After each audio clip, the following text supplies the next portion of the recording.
This is episode 32 of The Focused Mindset. Today, you get to listen in on a conversation that I had with solution-focused expert Erik Wagter. He talks to me all the way from the UK about his amazing experiences. He's a family coach who helps parents turn around their child's most challenging behaviors. But first, if you're new here, welcome. We're so happy to have you.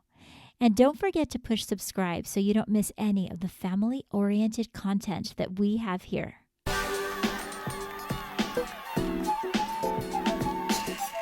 You've been upgraded to Parenting 2.0. New expectations requires a new mindset, the focused mindset. I'm Cher Kretz. I'm a school counselor and a family mindset coach. Raising kids is an amazing journey, and things don't always turn out as planned. Still, you get to share your life with an adult in training. This podcast will help you meet every new challenge with confidence and be the best version of yourself in your home and with the people you love. Welcome to the podcast. Today we have a wonderful guest, Erik Wagter. You are an expert family coach. You've worked with the solution-focused approach, and now you specialize in helping families turn around challenging behaviors. And I'm so excited about having you on to talk to us about this subject. Welcome. Well, thank you for having me. Appreciate it. First of all, I just want to find out a little bit more about you. Share with our listeners how you came about discovering the solution-focused approach for your personal practice and how it's evolved. Okay. Once upon a time, many years ago, as a young child, I discovered that I was super passionate about people, working with people. And my best friend, he had a Down syndrome sister. And I was just fascinated. So my first career was as a nurse in learning disabilities, and I worked in that field for quite a while until I qualified in 1998 as a social worker. I moved to England from the Netherlands. I moved to England in 1999, where I ended up working in a boarding school for children with learning difficulties and challenging behavior. After about 2.5, 3 years there, I finally ended up in an incredible social services team, and they worked with families who were at risk of breakdown. So we were kind of the last service involved. After every other service had already worked with the family, but nothing worked, we were the one team that they were hoping for that could save the local authority a lot of money, because putting children in care is quite expensive. But so my first day that I arrived at this team, I was sent to a training, which was a solution-focused brief therapy. That is what it was called here in the UK. Yep. Later, we changed that to the solution-focused approach. And I came from a background where, you just look at the problem. So I really had to work hard getting used to this. But once I started to see that some of my colleagues who were implementing the solution-focused approach, once I started to see that they got much quicker results than I did, I became really super interested in this. And that is also where my manager at that time made the decision that as a team, we're going to become a pure solution-focused approach team, which meant that we, if we're going to work with a family, we only knew where they lived, what their names were, and that it was safe to go there. We had no history. It was just it was brand new information that we got. So that is my introduction to the solution-focused approach way of working. And in that team, I stayed for 6 years, specialized in solution-focused, became a trainer that trained other staff across the local authority. And after 6 years, I left that team to start my own training and coaching company called Solutionfocused, trained social workers, family support practitioners, basically anyone working with families for over 10 years. In the solution-focused approach, and then really specialized in becoming an expert family coach around behavior. Because what I noticed was that even though we got families really onto a good path, helped them to find a solution that worked for them, I often saw them coming back to us after 6 months or 8 months. And I started to think, why is that? And that is where I realized that what we forgot to do, or what we didn't do, was helping them to understand, why do their children behave that way? What is driving their behavior? Because often the people that I work with were at a place where they really felt that, help, my child is ruining my life. And with that mindset, it's very difficult to go forward. So I really focused on, what can I do to help the family understand why their children, or why they themselves as parents, what was driving their behavior. And so that is where the interest started with the whole behavior side. That makes a lot of sense. And I can imagine, I'm picturing you in that situation where you're moving from helping the actual families to training. Uh, what kind of powerful moments did you see, or what helps you continue seeing that this approach really works? Like, what are some of the things you noticed in that time? Yeah, it's an interesting question, because at the beginning of every training, I ask people, what is your approach? How do you work with these families? Because they are in an extremely important position. They are there to change the trajectory of the family's future. And that could go in all directions. And I would say 85% of the people that I asked that question to, they said to me, I feel that I am just winging it. And that was shocking in a way. So when I explained the solution focus approach, how simple, because often people are overwhelmed. They go into this family and they don't even know where to start. Mm-hmm. How do you approach that? But the solution focus approach has got, well, the way I developed it based on my experience and the training that I received myself, I divided it in 5 easy to follow steps. And so I trained them in it. And the interesting thing, what it did, before it started to change the lives of the families that they work with, it started to change their own life. That way of thinking, of asking powerful questions, instead of focusing on, one of the solution focused principles is that instead of focusing on what you no longer want, let's focus on what it is that you do want. Because every time when you ask a parent, you ask them a question, what is it that you would like to achieve from working with me? They will tell you what it is that they don't want. I want my children to stop fighting. I want my partner to stop being a lousy couch potato person. They tell you what it is they no longer want. So by just shifting that, and even the social workers that I work with and that I coached, they would tell me what it is that they didn't like in their team or in their work. But we have to then, the solution focus approach teaches you to focus on what it is that you do want, and then go more detailed. What does that actually look like? And if I talk too much, you have to stop me, because the solution focus approach, when you get me going, it gets me fired up too. Trust me. That's why. I mean, it's exciting. But I know that when we are talking to parents, this is a very brand new concept, because I believe that parents have every ounce within them that they want to focus on the things that they want rather than the things that they don't want. But in those moments, the things that they don't want seem so huge. It seems like this big thing is because it's a much bigger mindset shift than they think. It's not like that little sentence. It changes everything about the way that they approach their families. And that is the powerful thing. I see the solution focus approach as something that you need to drip feed into the family. So when I first meet a family, the solution, one of the other principles is we see the family as the expert of their own situation, which is a very respectful way of, working with a family, rather than coming in as the professional, telling them what they should be doing. Yeah, and isn't it interesting that we've ever got that mixed up in the first place? Because we know in our own families, geez, we're the ones that are in our home and see what happens every day in and out. We might have been making some mistakes, but we're still the experts. And I wonder how we ever got that mixed up in the first place. I think when we're not conscious of what we do, I think we go down a sort of path that naturally come to us. And I think what we naturally are is problem solvers. We want to fix things. And so we also want to fix these families.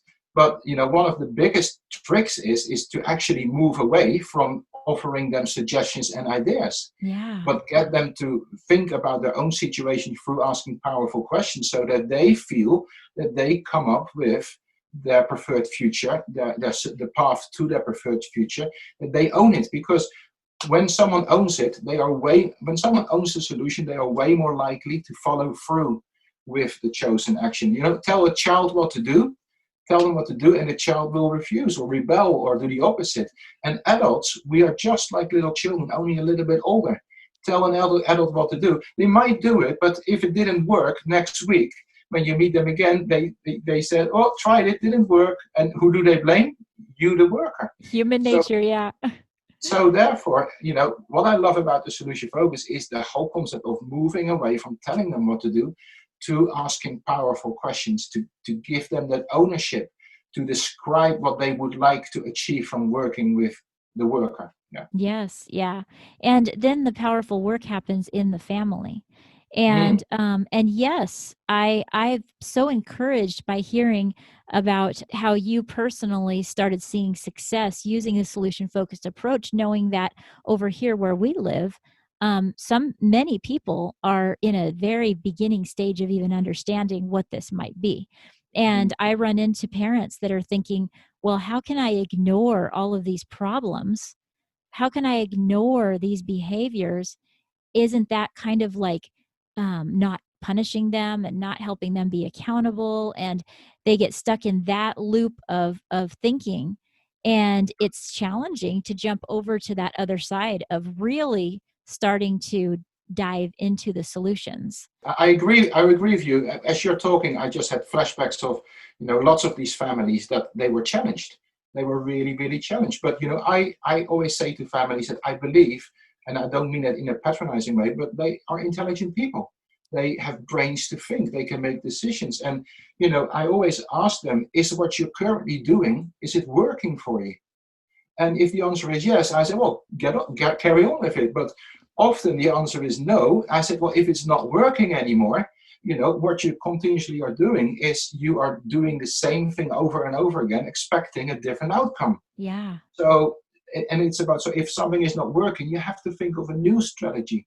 And that process you need to keep following through until you have a strategy that works. And Yes. that is the mindset shift that I see that parents need to make.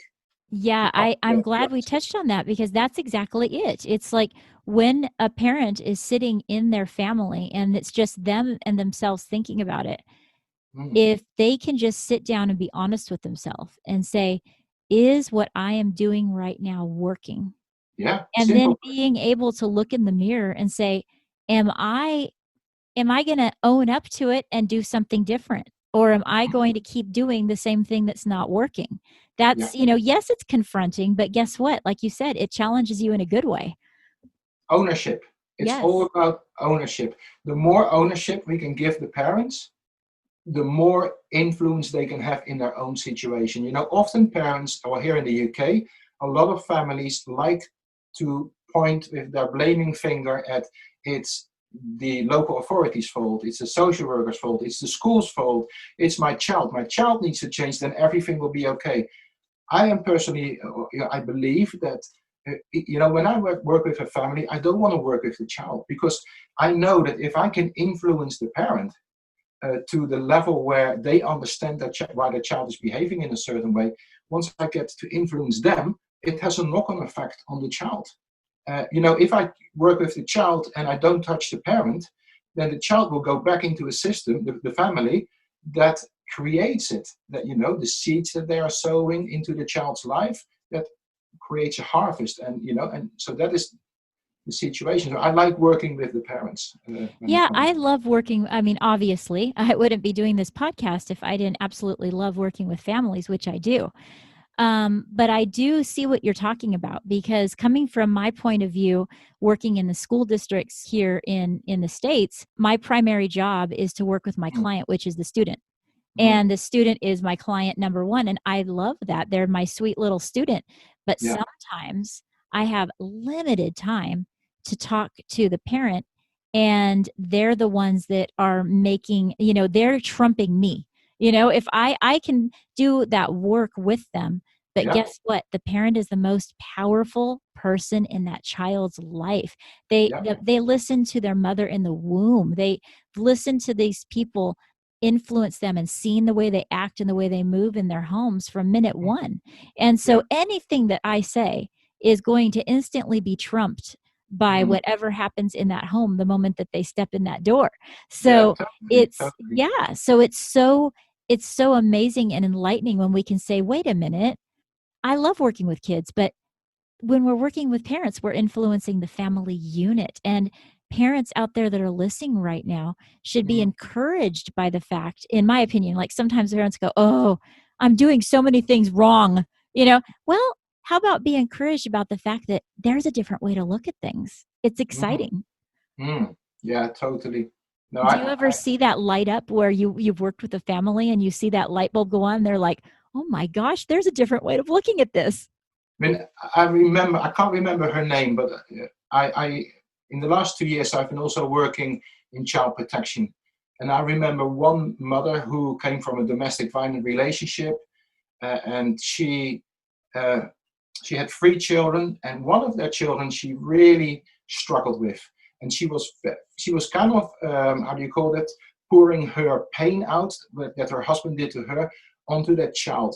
And I remember for weeks and weeks, she was just stuck to the fact, this child is ruining my life, this child is ruining my life, until I got through to her and explained to her that the behavior of the child was coming from an unmet need. And that the child so desperately wanted to have love and connection with his mother, but he saw mother in a very painful position because of the history. And so he Yes. couldn't fix mom, and therefore his behavior became all over the place because he couldn't get that connection with her. So he found other ways to get connection, but not positive connection, all negative connection. So finally, mom understood what I was telling her. And then for about a period of a week, I think it was 7 or 10 days, she stuck to one exercise. And it all had to do with her love and connection. One of the things that she had to do is for 7 to 10 days, focusing on what could she do to make this child feel loved and connected with her without expecting anything back. And I remember this lady was depressed all the time. And I remember walking into her home, and there was the biggest smile on her face, the biggest smile on her face. And she said, Erik, I got it. I got it. And that is the most powerful thing, because I can't make someone change. But Right. once they get it and they understand it, it's beautiful. Yeah. So I do recognize what you said there. Yeah. To see Yeah. that change. And this brings us to the second point that you said, where you noticed that as much as the solution focused was Mm. making a huge difference, that there was an element missing Yeah. for the parents. There was an element missing that wasn't allowing them to take that next step. And you kind of referred to that next step right there. I want to dive into this. I will also want to do this in light of a specific situation that I'm able to have an influence in my Yeah. own coaching. I recently worked with a parent. I'm currently working with the same parent with a child that is displaying a lot of the behaviors that we talk about. It's not just that they're disobeying. It's not just that they forgot to do their chores. It's Mm. that there's this need to control the family, that Mm. the child begins to get in a loop, almost like a habit loop of Mm. doing the same type of behaviors of roping them into maybe an argument or a yelling match or some type of fit that ends awfully every time. Yeah. She had said, it seems like my daughter's always had this. It seems like it's always been. And so it's very difficult for her to jump over and realize that there might be a different way of approaching their daughter. Like, what would you say to someone who's in a situation where they feel Mm. like their child has always been that way? How can we change it? Okay. So, you know, this is what I love about doing this work, because there is no one path that you take when you got a family in front of you. You got to sit there and you got to have all your knowledge and your toolbox with you, and thinking, okay, where am I going next? I often say to a family, I tell them a story that, when a child is born, the baby comes out, what I would say, clean. If it's like a typical child where the parents haven't had like a drug addiction or something like that, the baby comes out totally clean. It doesn't come out, what do you call, demanding. Well, it demands love and attention, but it doesn't come out being disrespectful and stuff like that. So when you are a beginning parent, you are not fully aware of how much influence you have into the child, or the seeds. What I call this the sowing and reaping method. How much seeds you are continuously sowing into your child, because your child came to you clean. There was nothing there, and then throughout the years, either through the parents or through the environment, the nursery, or anything, seeds have been sown into the child, and at some point a harvest appears. And I share that story with them because I want them, without me telling them, well, how much have you got to do with this, or how much, because that is too much a aggressive approach. We don't want that. But I'm planting a seed in their thinking about what influence could there have been in my child's life that might have contributed towards this. But then I'm sort of leaving that. And then I'm taking them to a process that is called the 6 human needs. And I will tell them that, I personally don't believe that children misbehave because they want to upset you or they want to ruin your life or something like that. I said, I believe that children misbehave because of their inability to meet their human needs. So I start to explain, and each parent, I will explain it differently because it depends what you got in front of you. But if I would give you an idea of how I would explain it, is I will say to the parent, for a child to be happy and fulfilled in life, a child has 6 human needs that they need to meet at the highest level possible. And they can meet that need, those needs, in 2 ways: in a positive way, which is often takes more work, is hard work, or in a negative way, which is often instant gratification. I want it now. And I then say, so I explain that those needs are certainty, challenge, variation, significance, love and connection. And then the 5th and the 6th one is growth and contribution. I will immediately say to them, I often have that on a sheet for them so that they don't have to remember. I immediately say, let's forget about the last 2. Let's just focus on love. No, let's just focus on certainty, challenge, variation, significance, and love and connection. And then I will explain to them, I believe that your child is behaving in the way that they are behaving because one of these needs is not met at the highest level. No, the child is trying to meet those needs at the highest level possible. Right. Okay. And trying to meet those needs. Yeah. So if you look at the story that or the family that you just discussed, whereby the child, I think, is very controlling. So when a child is very controlling, it's often because in life the child feels out of control. Right.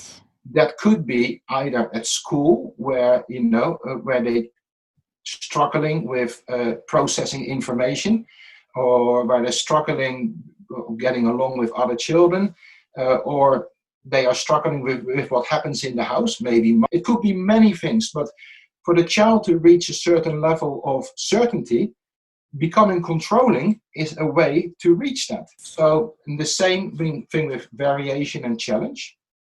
When a child is bored in life, you often see a child go to do, well, here in England we would say in a positive way what social workers would do, or organizations. If children are showing challenging behavior and challenge and variation is the issue, they might take them to mountains and do upsiding with them, or do positive, exciting activities to top up that need of challenge and variation in a positive way, rather than let's go smoking or let's go stealing or that sort of stuff. Yeah. But and then just look at significance particularly for the boys. If I tell you briefly a little story, picture little George. Little George is 4 years, 5 years old. He's on the playground, and little George, so he doesn't, he's not thinking, oh, I don't feel significant. It's not like that. But his subconscious, he doesn't feel important. He doesn't feel that he matters. So what could little George do to become instantly significant? He looks around, he sees little Jeffrey, he runs over there and he kicks little Jeffrey really hard. And within seconds, little George becomes the most significant person on the playground. Oh, you have the workers rushing over, you have crying, you have other kids pointing. Absolutely. Oh, this is major significance real fast. Yes. Absolutely. So if we think of schools, what I hope that schools will do is, rather than really focusing on the negative behavior, if they would have had my training and they understand that he is doing that because he doesn't feel significant at all, and what can we as a group of teachers do to make little George feel significant, as significant as possible at the highest level. So they might give him a prefect job or a playground buddy or someone who delivers messages. And as he starts to feel significant, you will see the negative behavior fade out. That's so great. With all of these needs, so this is what I started to do. So with your family, I would ask them to explore their child's negative or challenging behavior, and then look at those 4 human needs: the certainty, challenge, variation, significance, love, and connection. And then ask them the question, what need do you think your child is trying to meet? Because that is where their challenging behavior is coming from. They are desperate to have that certainty.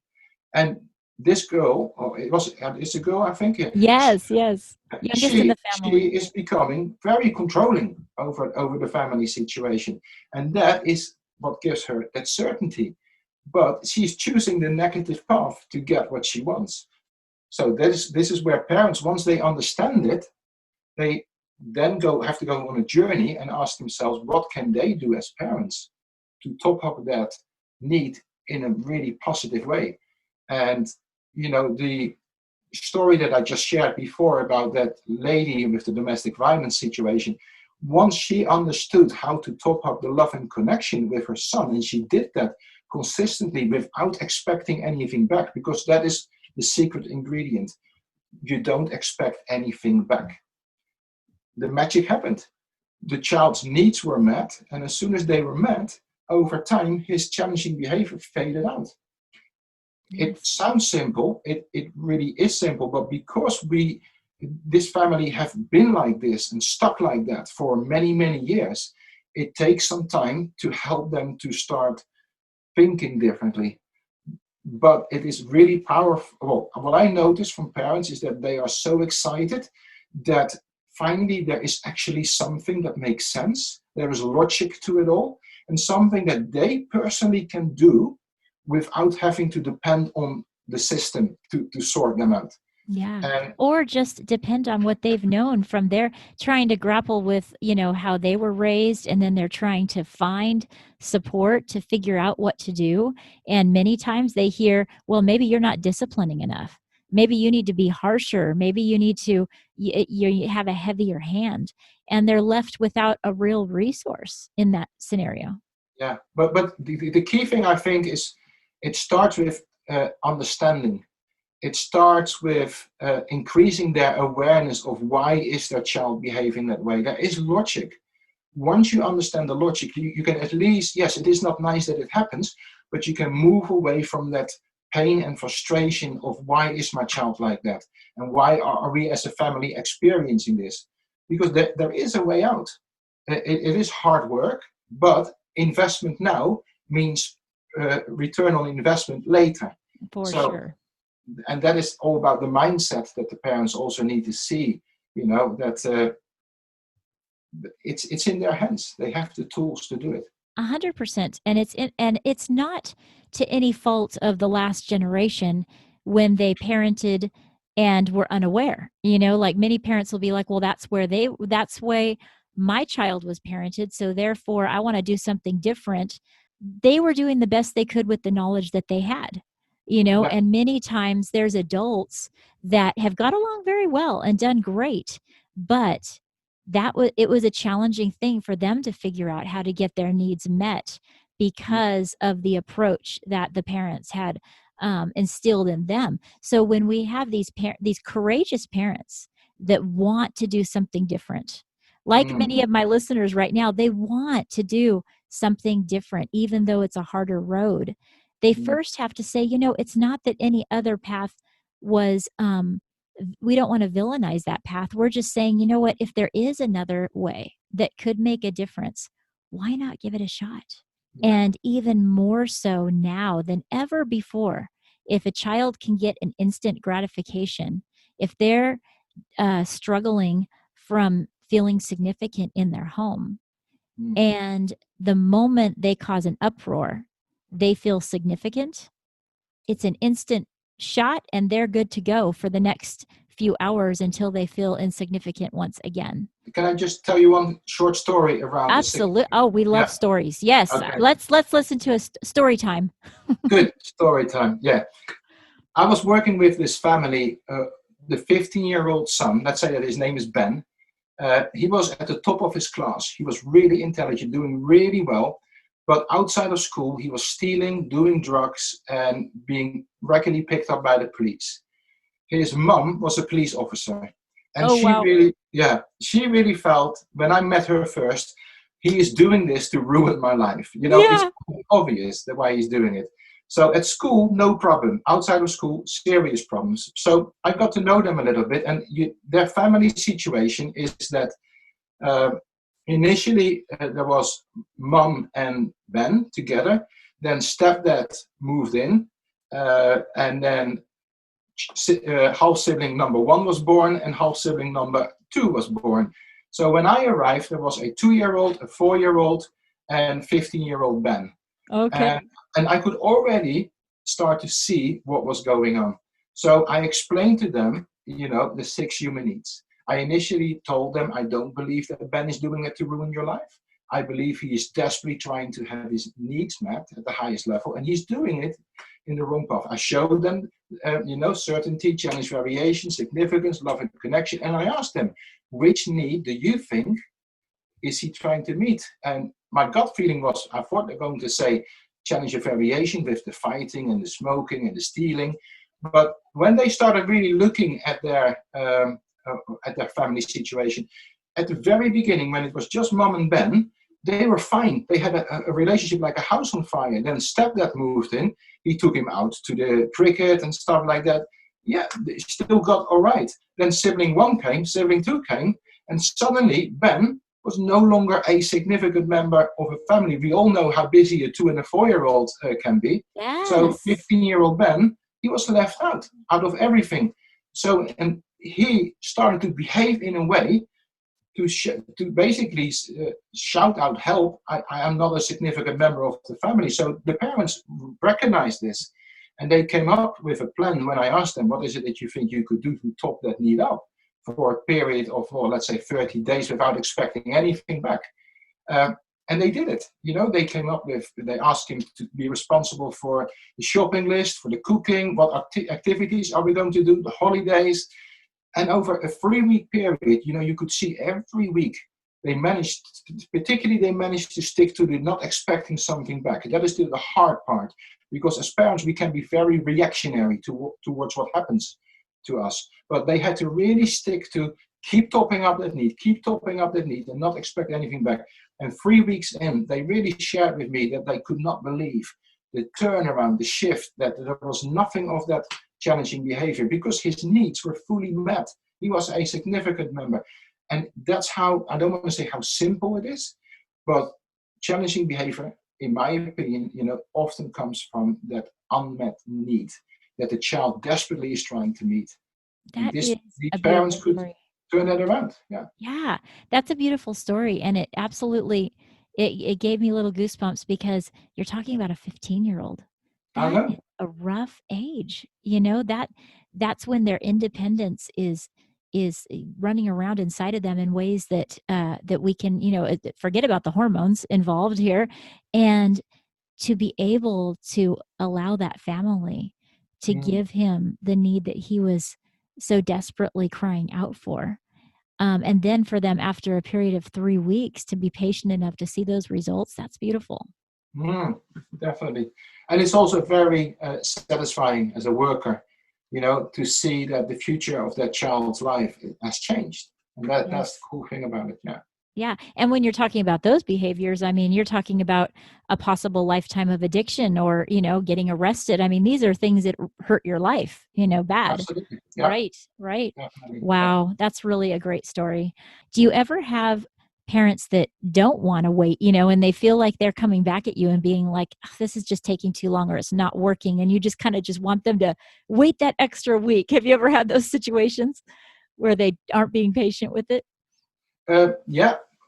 A lot of the times. Mhm. And the one thing that I always say to them, is what you were doing before, was it working? It's the reminder. Yeah, it's let's get back And, to the and reason we're doing this, right? exactly. And then I also talk about, just imagine, if we would be successful, what difference would that make? And I do that exercise because when they answer that, and I make that list, and I keep asking what else, and I make that list very long, I help them to increase their motivation for what's in it for them, because often Yeah. parents do want to know what's in it for me. Yes. And therefore we need to show them again, just imagine that we are successful. What difference would it mean for you, for your personal time, for your relationship with your partner, for the future of your family, for the future of your children? And Mhm. just get that excitement and that motivation up again. Yeah. Now, one more thing that this is just kind of popping in my mind. Yeah. What if you have two parents that are co-parenting, either in the same house or in a different house, and one is on board and the other parent is not on board? Have Yeah. you ever worked in that situation? Run away very fast.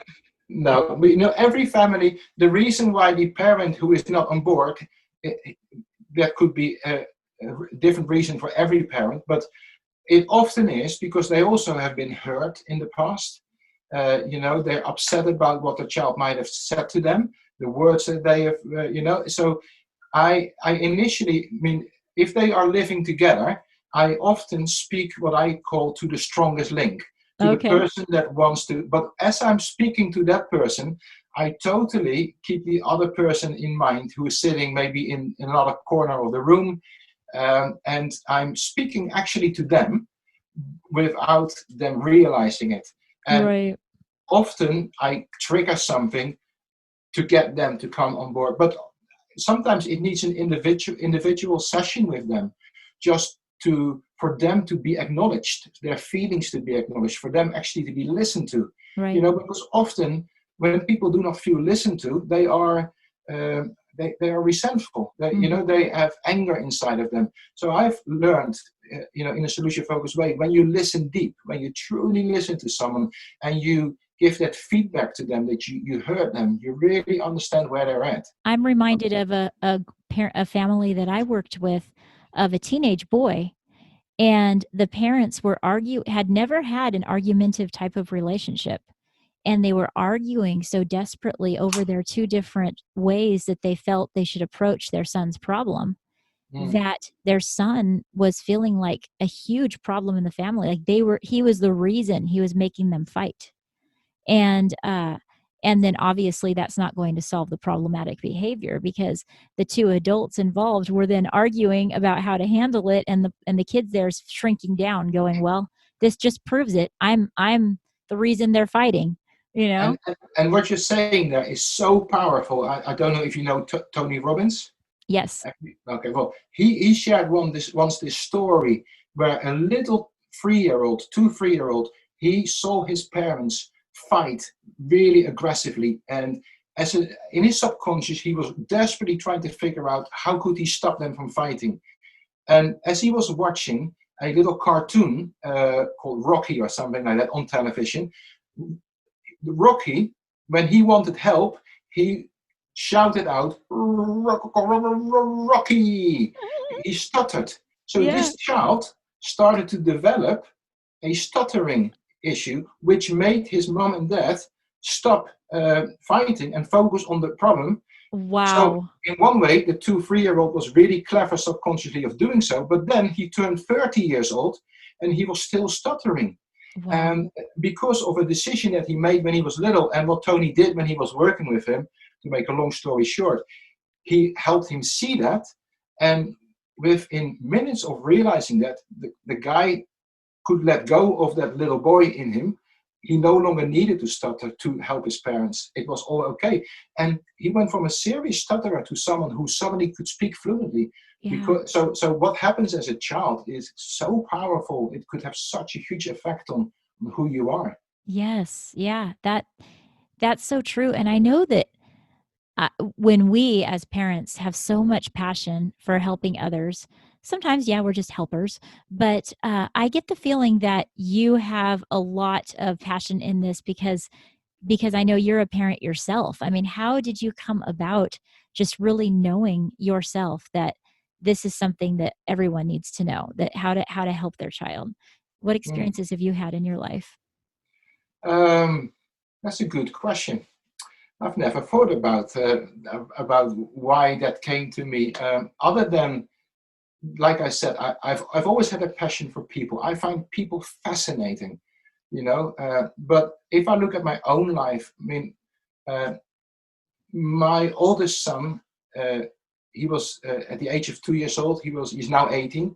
At the age of 2, he was diagnosed with autism, and with autism, there is no such thing as a manual that you just open up and follow these instructions and it all will be okay. Yes. So at an earlier stage in being a parent myself, I was thrown into a situation where both my wife and I, well, we came from different places because men and women, we respond differently. Men often think in a very logic way. So I was in denial. I said, well, if he doesn't talk when he's 4 years old, then I start worrying about it. But my wife became very proactive and started researching things. But that's a story on its own. If anyone wants to read that story, go to Amazon, Miracle in Slow Motion, just a plug for her book. Oh, She you're wrote, going to have to slow down. What is that? her book is called Miracle in Slow Motion, From Autism Diagnosis to an Exciting Future. And she recorded, how do you call that? Diaries, audio diaries, written diaries, video Wow. diaries, since he was born, or we both did, but she spent 7 years writing a book that had to be split in two books because it was so big, whereby she really studied what worked, what didn't work, and she put all of that journey into that book, A Miracle in Slow Motion. You can work with your child, but what I learned quite quickly is that how I was as a parent had a Okay. massive influence on my child. So that's where I started to get, well, both my wife and myself, an interest in personal development. Why do I behave? The more I can control or understand how I behave and how I respond, the more influence I can have on my child. And so that is when I became interested in the Tony Robbins stuff. And the 6 Human Needs is something that he teaches. There's an incredible good book about the 5 love languages, which I also have part of my training that I do with parents. Mhm. And so the whole concept of us taking ownership of what we do, because whatever we do will have a consequence. Yes. So yeah, that's how I got passionate. What kind of positive results have you seen with your child? And if you look at my son now, at the age of 8, he was written off by the educational system. They told us we cannot reach him, so we cannot teach him. And so at the age of 8, we took him out of school and we found a particular program in America that really worked for us. And I left my job as a social worker, and my wife and we threw ourselves into this. And it was all about, I think, joining the child. Instead of forcing the child, it was joining the child in his world and becoming fully invested in his world to the level whereby he fully trusted you, that you can gently start showing him things from your world. I mean, the Yeah. story is too big, but now 18 years old, the school, at the age of 8, he really struggled to talk, process information, sensory overload. And we found many things, auditory integration therapy, which is sound and learning, is sound and light therapy. We found supplements for his diet. Yes. And then the program in America. All together, we discovered he was highly intelligent. We just had to discover that school was causing, well, you probably will see that with some of your students, school environment creates a lot of stress in the child. Yes. And if children have sensory overload, school is like hell on earth. For some kids are right down some with kids it. Are fine, but I'm talking about the children, my child's sensory overload. Yes. My wife and I, we couldn't even talk or hum. We couldn't whisper. We couldn't play the piano. We were both musicians. We couldn't do anything. He would go ballistic. So once we took him to the auditory integration therapy, well, after 10 days, he came out of that. No problem with sensory overload anymore. So long story short, taking him out of school, we're doing everything to take the stress out of the body. And then we discovered that when that happened, he opened up for learning. And then he got the equivalent of 8 GCSEs, and that those 8 GCSEs are the sort of diplomas that teenagers get here. Distinction in the music diploma. He's an incredible pianist. He is lots of friends. Everything that they, and this is the one thing that I didn't like at the very beginning. People said about autism that it is a lifelong condition.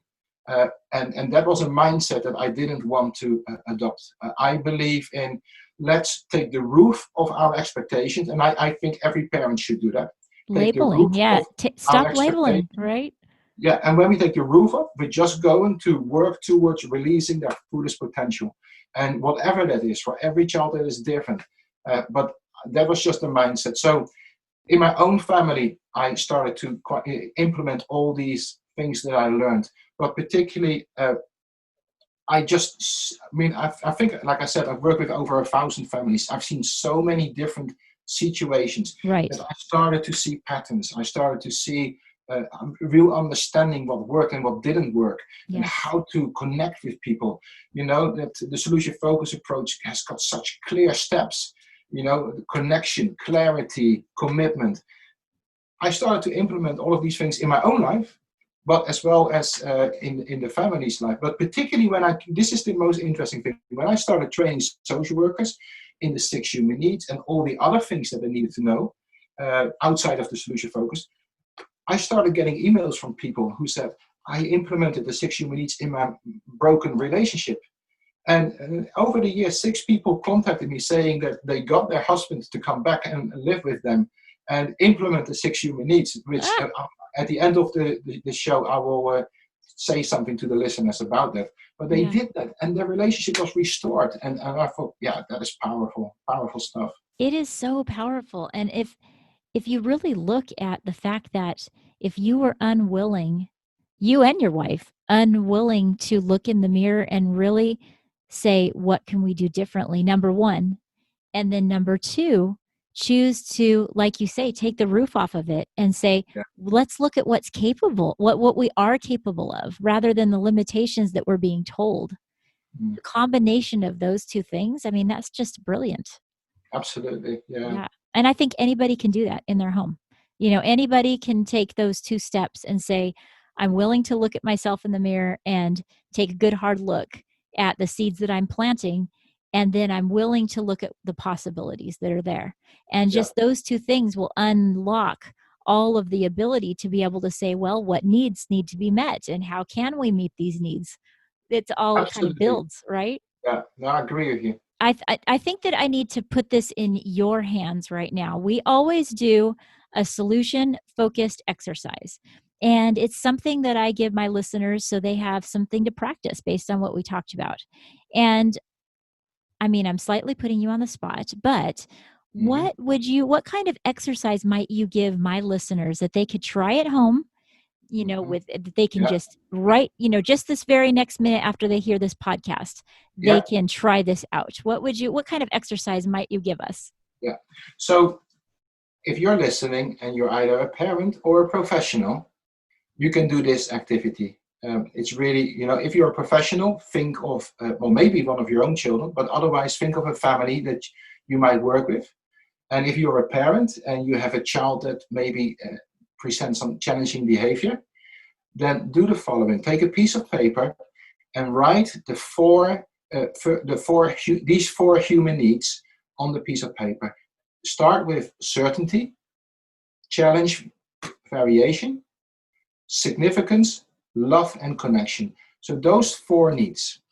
So your task or your challenge for this coming week, for let's say the next 7 days, is to look at that child's behavior and ask yourself, which need is my child or is this child trying to meet with this challenging behavior? Is the child trying to get certainty of something? Is the child trying to get challenge or variation? Is the child trying to become significant, to matter, to be important? Or love and connection? Once you have identified, there could be more, but there's always one driver. There is always one important one. So pick that one and then ask yourself, what can I do?